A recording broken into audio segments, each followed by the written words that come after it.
Hello, everybody. Welcome to today's Instagram Live on this gorgeous sunny day in London. I hope you're all very well.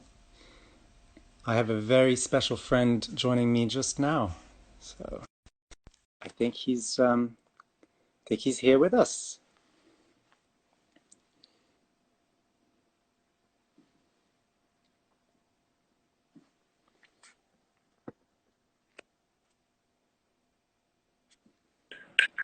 Hello. How are you? Well, now, no, don't you look? No, you've got a fashionable bookcase behind you, you see. And all my records, yes.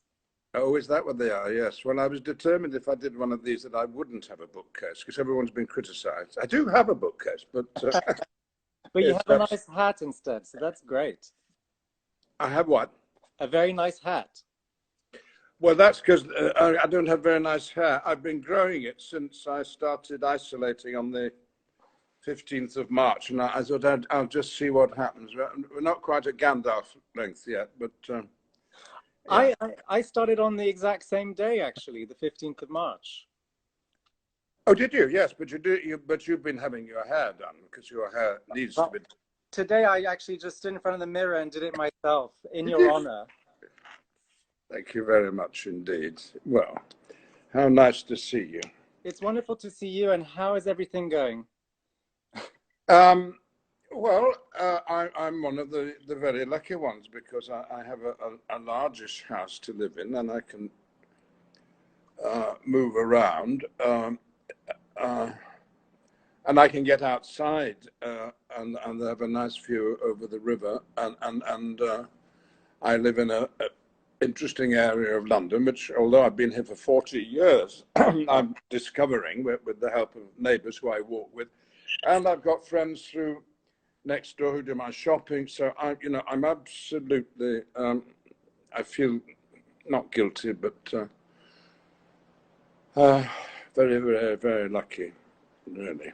Well, that's wonderful. I mean, And particularly these charities that we're supporting today.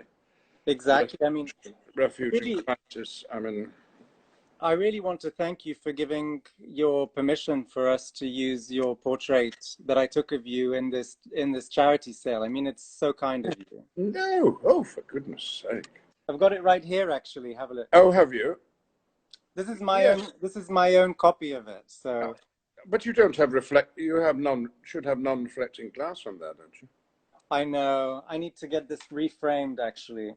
Um, but yes, It's a little luxury we could advise people about, that if you have things like, I dare say photographs would fade, wouldn't they, in bright sunlight and so on, that if you put museum glass, it's expensive, but it does mean that what's underneath it is protected. And you're absolutely right. And you have a great collection of pictures in your own house. I've seen there's a lovely picture of Samuel Beckett by Jane Bown in your house, actually. oh, Edna O'Brien, the novelist, gave me that. I think Jane Bown had given it to her. Jane Bown once photographed me. I was very excited because I'd admired her photographs in the Observer when she was at her height. And as with that Beckett, the photographs are, people can look them up, wonderful.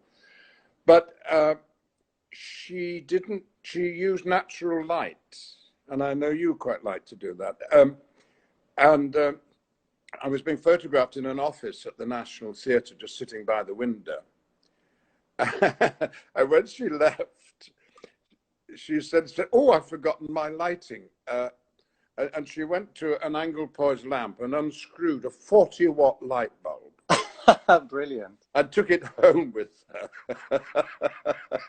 But you can tell when you see her black and white, I think always portraits, that Yeah.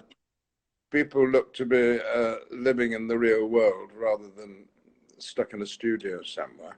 Yes, she took a marvelous portrait of the Queen, actually, just a few years before she passed, and it's one where it looks like the Queen's just seen someone of her own family walk in, so her face just lights up, you know. And I think Yes.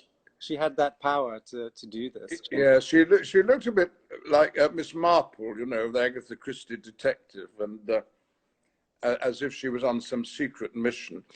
just with a carrier bag, in which I now know included a 40-watt light bulb. Mm.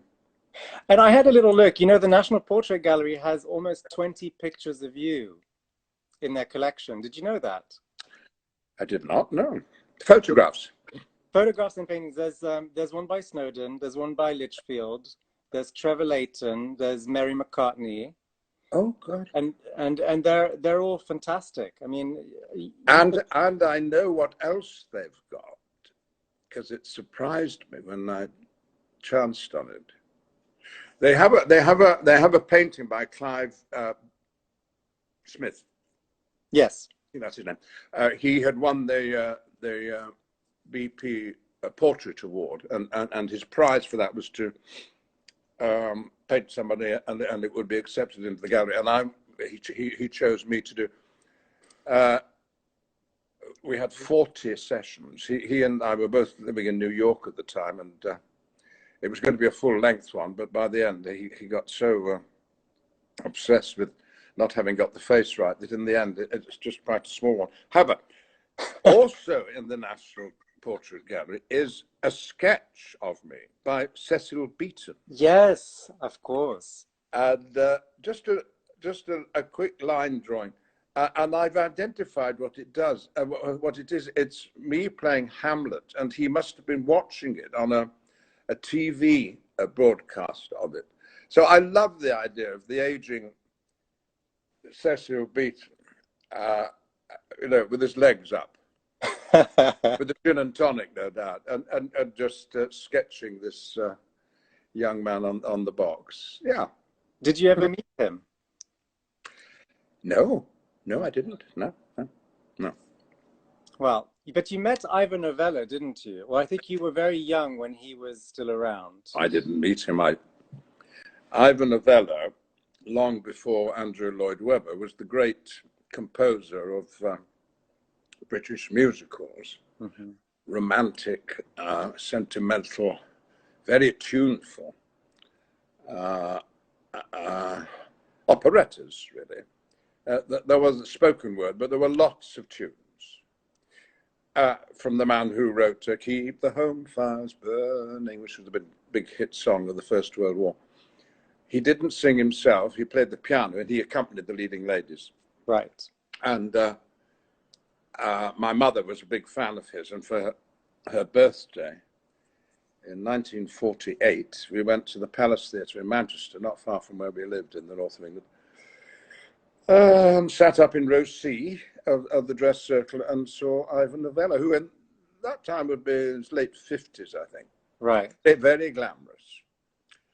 And he knew it. And he posed about the stage, and had a lovely Welsh lilt to his voice. He was from Cardiff, I think, where his mother had taught music. So, no, I didn't meet him, but I was greatly affected by him and by the glamour of this event with fantastic scenery and what seemed like hundreds of people on stage dancing and singing. And it was a sort of theatre I'd never seen before. And although I'm not the greatest fan of musicals now, it's not my passion, but no, that was very important for me. And I felt... I wanted more of it, and I've had more. But I do have a friend who knew him, Gordon Granger, the actor, who I worked with when we were both young, and he had played Ivor Novello's son in the musical that I saw in Manchester when he was just 12. And he reports that Ivor Novello was always very, very kind and nice to him and gentle. So I'm glad for that. And you're the one who introduced me to him, really, because growing up in Switzerland, I didn't know about Ivor Novello, I must confess. No, but now you've seen it. Now you've seen photographs of him. I've seen photographs of him, and I can say that you even inspired me to do a little series based on, well, inspired by Novello. Really, can I show them? Please, yes. So have you got them there? I've got them here. Yes. So this is our friend Harry, who I thought, well, let's get Harry to channel Ivor Novello, because there are some similarities there. So, I mean, I think you like this picture as well, don't you? I do. He was one of three, but he was the first one I thought I bet with a little bit of mascara, which I think he's got out there, and his nice, useful, thick hair flopping about his forehead, and with a cigarette, he would look very much of the period, which is, I suppose, late 20s, isn't it? That's the period that is being evoked there. Yes, and I've got here another one. This is Mo. Yes, another handsome young man, and taking up an Ivor pose. Ivor once won an award for the most glamorous profile in the world, and I think Mo runs him a close second. Mo looks great, and look at Jack here. Jack Pilcher-May. Yes. Well, again, of course, they look so young, don't they? But they're blessed with those sort of smouldering good looks that, fortunately, are not out of fashion. Exactly. Women's fashion, I think, perhaps has changed the look of what we now think of as beautiful. But these, yes, look at them. Oh, the old geezer in the middle. Lovely.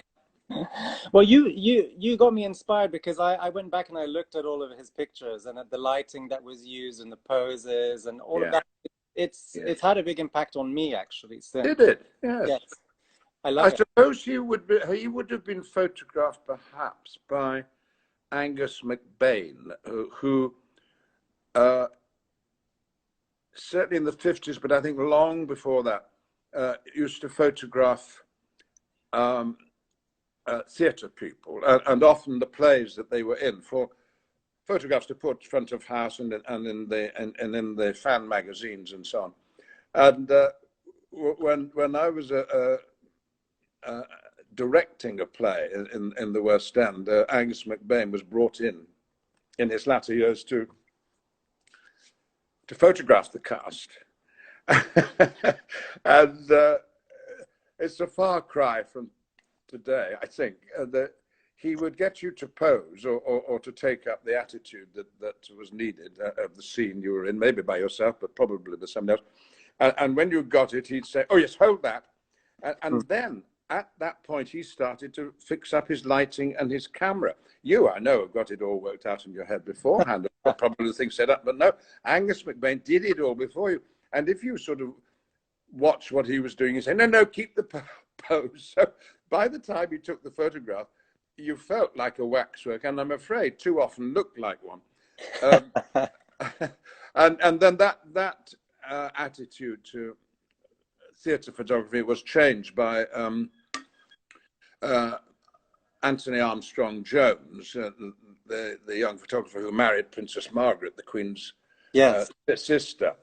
And his attitude, because he'd started photographing ballet, was to catch the moment, you know, and his photographs, front of house photographs, are full of life and immediacy and spontaneity. Great contrast with the tradition before.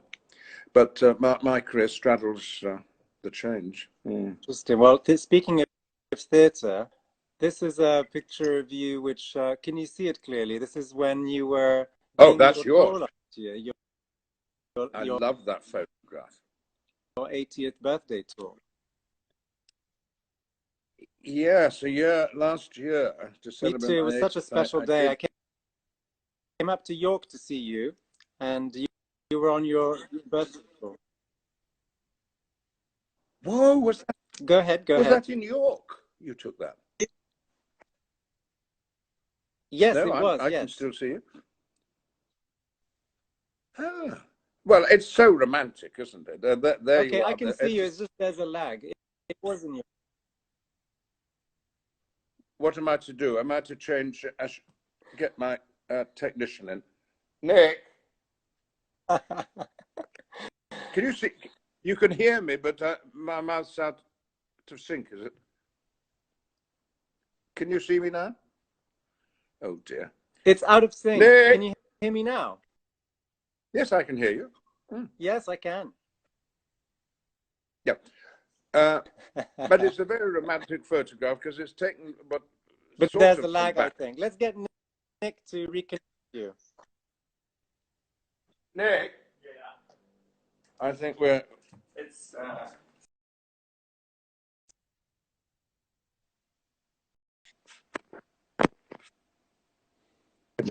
Connecting. There you are. Oh, Hello. hello. What do you mean there I am? I've been here all the time. I'm so sorry about that. That's all right. But I've just been reading some of the messages. I didn't realize people were sort of listening in on this. Well, hello to everybody. And have they nothing better to do? I suppose not, really. Well, we're all in confinement. That's the problem. I know. Yeah. So tell me, has this confinement actually had a big impact on you? Have you had to cancel things? Oh, well, life, I suppose, I've had to put on hold. My life is very much tied up with my work, and I do. There's never been a time in over 50 years when I haven't been in work or known what I was going to do next, you know. But now suddenly I've been retired, which is appropriate for someone of my age, but I don't.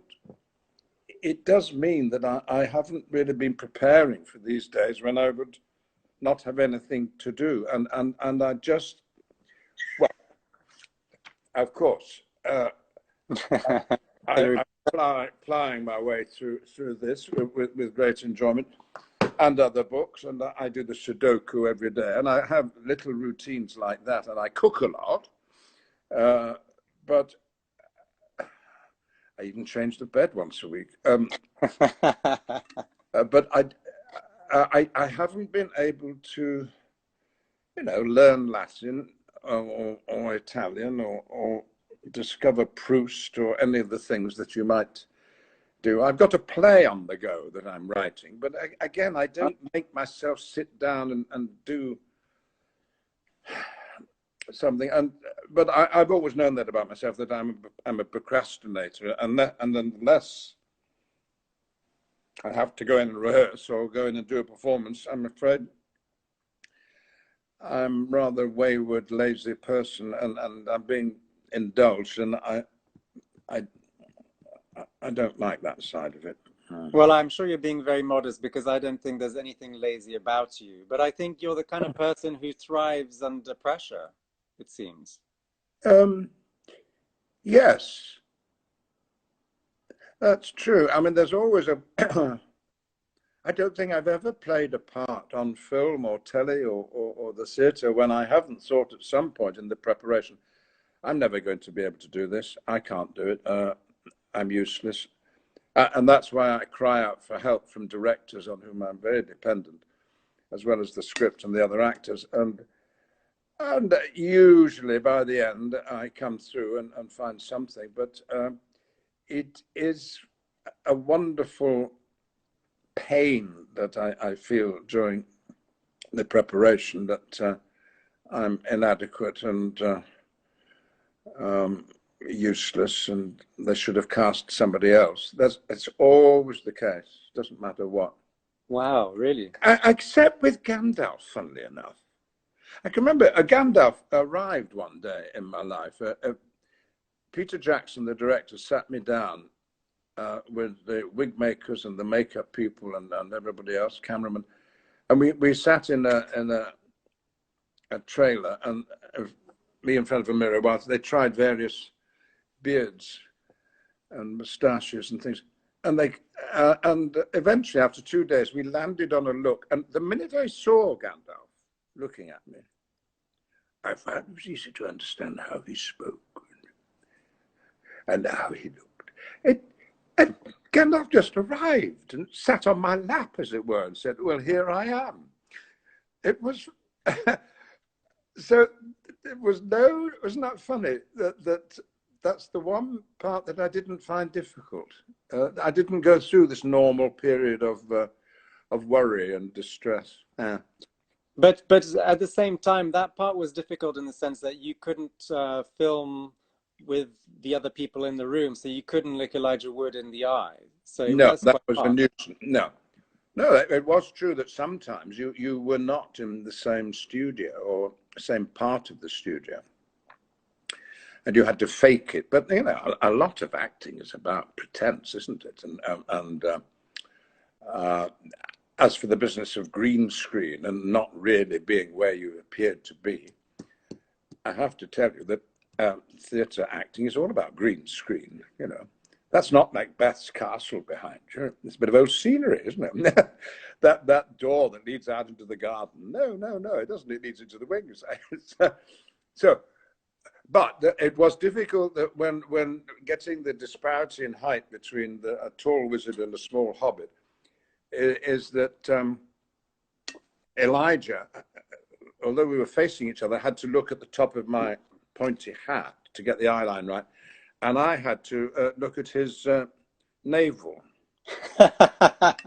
Very nice navel it is too, but it's not the same thing as making eye contact as we are not doing now. I don't quite know where to look. Am I looking at you now? Yes. You are actually, yeah. Whereas if I look at your face here, and I'm not looking at, it's funny. Oh, it's all confusing. It doesn't matter. I don't know either.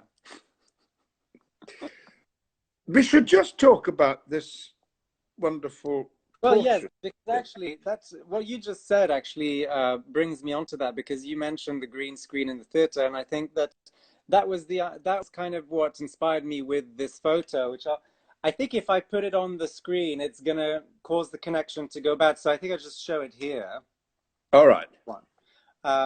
This is actually. I approached you to do this after I had heard the story that you told about how when you were 3 years old, your parents took you to Manchester to see Peter Pan. And on the way out of the theatre, you described how you took a peek behind the curtain and you saw the world of how it all worked. You know, so you Oh, saw... no, I didn't. It was as we were leaving the auditorium. You're frozen, Freddie, but can you still see and hear me? Yes, I can. All right. You're frozen with your eyes closed, as if you're really, really bored. No, we were going out. We had to get back early and left before the end of the show. And as we left to the side door of the auditorium, I looked back at the stage. So I had this view of the sparkly, starlit backcloth, and it just. I remember saying to my 3-year-old self, I want more of this, I'm going to come back. And I've been going back ever since, trying to rediscover the magic. But looking at the portrait of me, I think if I had to give it a title or to describe its style, I would say, and I hope you wouldn't be offended by this, I would call it camp. I love that. Oh, do you? Good. Well, camp, if people don't know what it is a very difficult word, very useful word, but difficult to define. And when I was an undergraduate in the late 1950s at Cambridge, the word for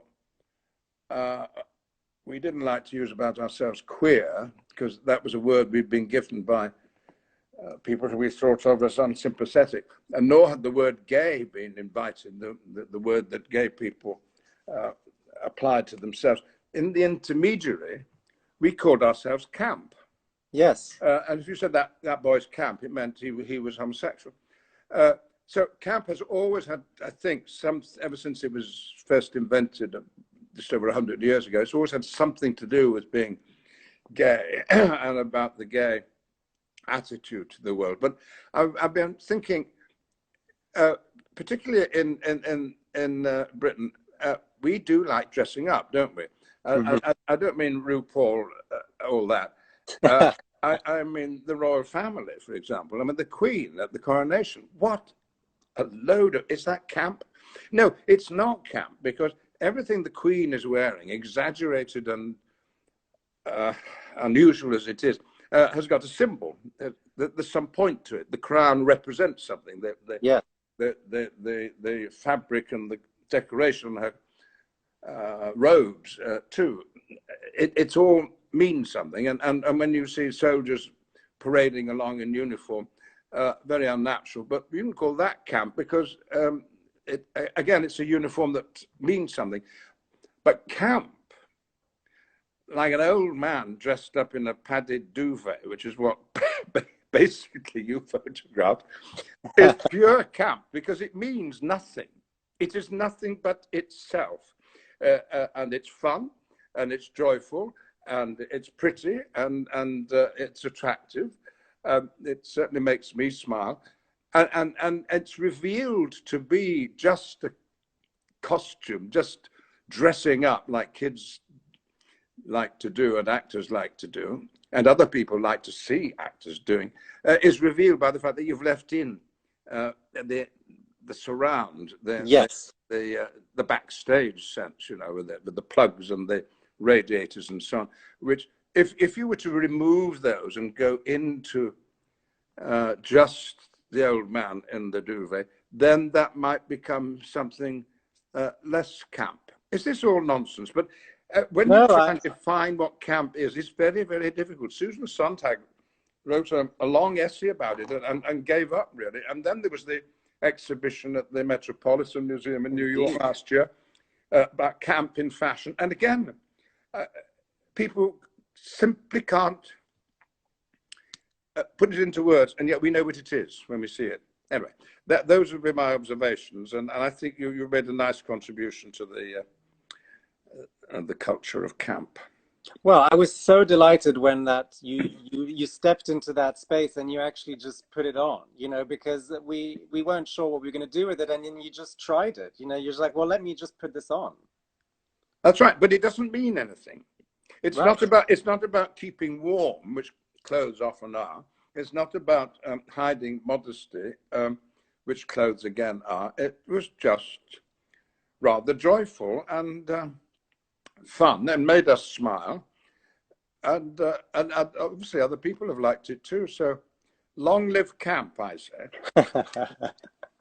Well, that picture has done very well because so it's up for sale in this charity fundraiser for crisis and refuge charities. Yes, and we're only selling them for £50 an A4 print. Yes, but it's there amongst several other pictures by Martin Parr, for example, and other photographers, and they've sold thousands, and they've managed to raise in 2 weeks £50,000. Oh, that's wonderful.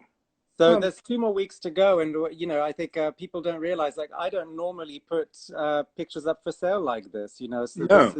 this is quite a rare opportunity. Well, it must be nice to you to think that what you saw through your practiced eyes appeals to other people, and that you're looking on their behalf. That's your gift, of course, as a photographer, to see things in a way that we didn't realize we could see them. It's yeah. Oh, well, and I'm a huge supporter of Crisis. I normally do their voiceover at Christmas, and often go to one of the temporary shelters. I didn't do it this year, and Refuge, of course, is, oh dear, it must, if you're stuck in confined in a small space with an abusive partner or relative, must be ghastly. And absolutely. So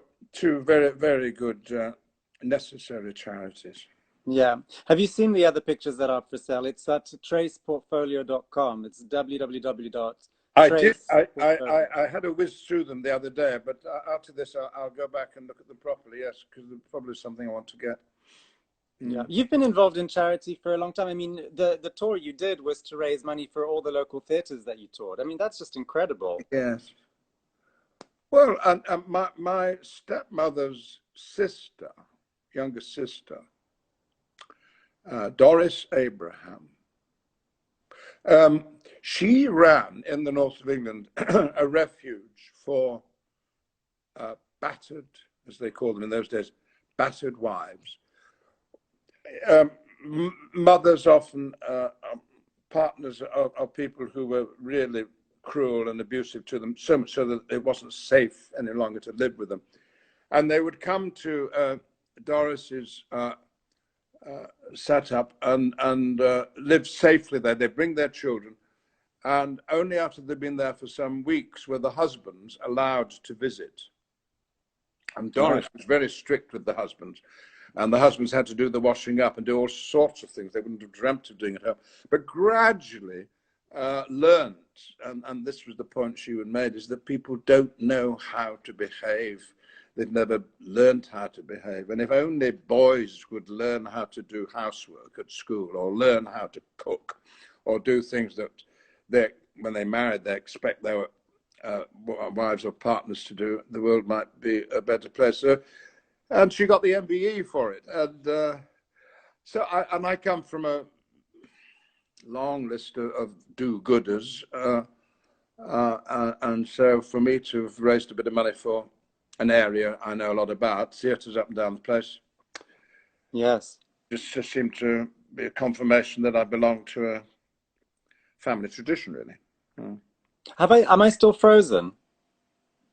You're frozen, yes. I'm still frozen. That's weird. Interesting. Are you frozen to everybody? Could someone send us a message and tell us? No, I can see myself moving just fine. But anyway, it doesn't matter. It's not about me. Right. Someone's just asked, how do they buy the portrait? Well, actually, if I wasn't frozen, I could show it to you because I have the address here written down. But it's www.traceportfolio.com. That's TRACE portfolio.com. And you can buy my print or any other print, really. It doesn't matter. It's all for the good cause. Yeah.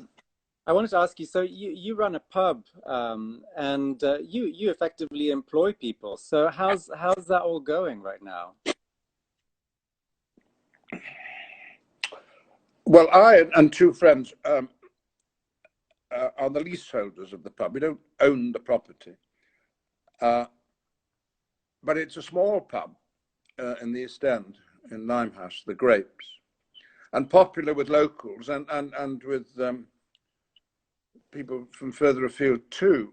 But the minute social distancing came in, though before we were told to, we closed. It was impractical.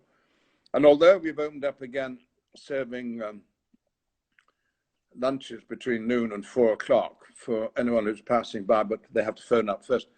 We're doing a roaring trade of that. But we cannot imagine when it'll ever be able to function as it did in the past. And Weatherspoons and big pubs can, I suppose, imagine a way of keeping people at a distance, but not in the Grapes. It's too intimate. The food at the front door. For takeaways or It's just takeaways, and we're going to, I think, introduce deliveries as well. So you could visit the website, the Grapes Pub Limehouse, and see what's going on. Time Out said that we serve the best fish and chips of any pub in London, and who am I to disagree? Oh, well, I've had some there, and I well, we've done the quiz. We've done the quiz there on a Monday, haven't we? I know those days seem like such a long time ago. They do. But speaking of quiz, actually, I have a little mini quiz for you because I missed this Monday's quiz, which we keep up virtually. So I have prepared a little quiz for you, actually. Have you? Right. Okay. Yeah, it's called Cheese, Sheep, Model, or Apple. And let me just scribble this down. Cheese. Yep. Sheep. Yeah. Yeah. Cheese, model. Sheep, model. So like a fashion model. Go on. Apple. Or Apple. Okay. So I'm going to give you 4 names. Tell me which one's which. Rusty Coat, Arizona Muse, Fat Bottom Girl, and Bleu du Maine. Bleu as in blue, and then du Maine. What was the first one? Rusty Coat. Apple. Well done. The second one? Arizona Muse.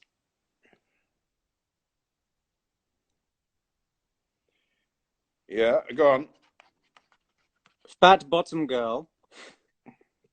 That's the cheese. It is. Well done. It's a Californian cheese.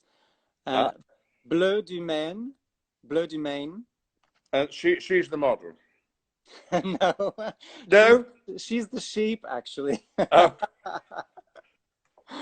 But that's 2 out of 4. That's actually a pass. So you've done Arizona Muse is the model. Yes, it is actually. That's a very good quiz. Thank you. Thank you. I actually spent quite a bit of time thinking that up, so Yes, it's quite good. proud of it. Well, I mean, if I'm still frozen like No, you're Elsa, not. No, you come back to life. oh, that's great. Oh, Yeah. wonderful. Great. Great. Okay. Ask Well, me what do what I'm you, drinking. I was just going to say, what are you drinking? Ice. But at the bottom there is some elderflower cordial. Oh, lovely. I love that. Cordial. They- That is sweet, very thick, very sticky, and you just pop a bit in the glass and suck it through the ice. It's delicious. I wouldn't dare start on anything heavier at this time of day. Mm. For someone who's not crazy about ice cream, you sure like your ice. Should I show you what I cooked the other day? Oh, yes, please.